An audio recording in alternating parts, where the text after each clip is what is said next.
Kapidongski TV. Kapidongski, shout out. Andan din po si Kapidongski. Taga ano si Kapidongski, taga Padada yan eh. Nabudunsor, Kapidongski.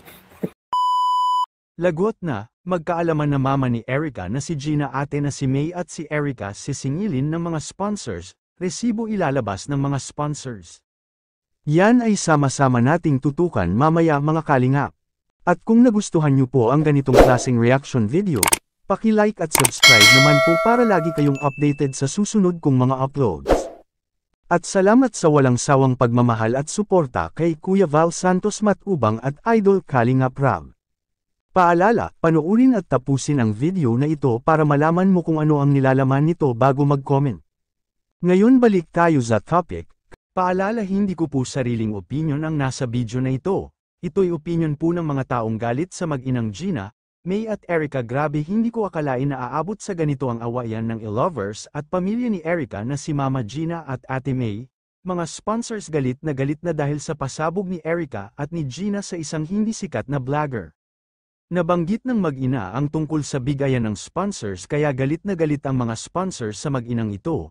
Akalain mong sinabi ng mag-inang ito na hindi nagbigay ang mga sponsors na ito sa kanila at dito nga umalma ang mga sponsors na ito sa pahayag ng mag-inang Gina at Erica. True, lakas maghamon resibo daw, ako may lalabas yan ang gusto family ni Erica ganyan sige deal ako mga bastos talaga yan na family nila.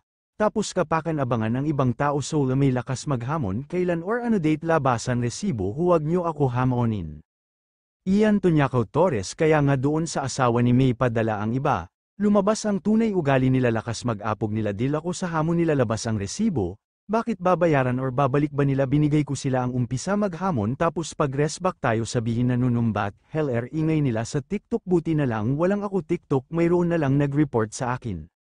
Ha, wag nyo kasi apihin kayo talaga the drama Disney princess nagpapahalata kasi be ready the statement of your 2 Gcash number dun magkaalaman pati resibo ng pick-up remittance for more than a year di yung buka-buka lang yung bunganga huling-huli na nga kayo nagsisinungaling.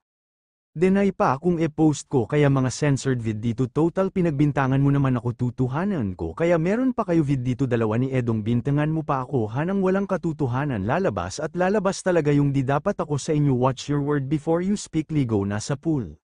Dito na kaya babalik sa hirap ang mag-inang ito kung ang mga sponsors ay kukunin lahat ang mga ibinigay sa kanila. Kayo mga idol anong masasabi ninyo sa labasan ng resibo ng mga sponsors comment down below at ating pag-usapan.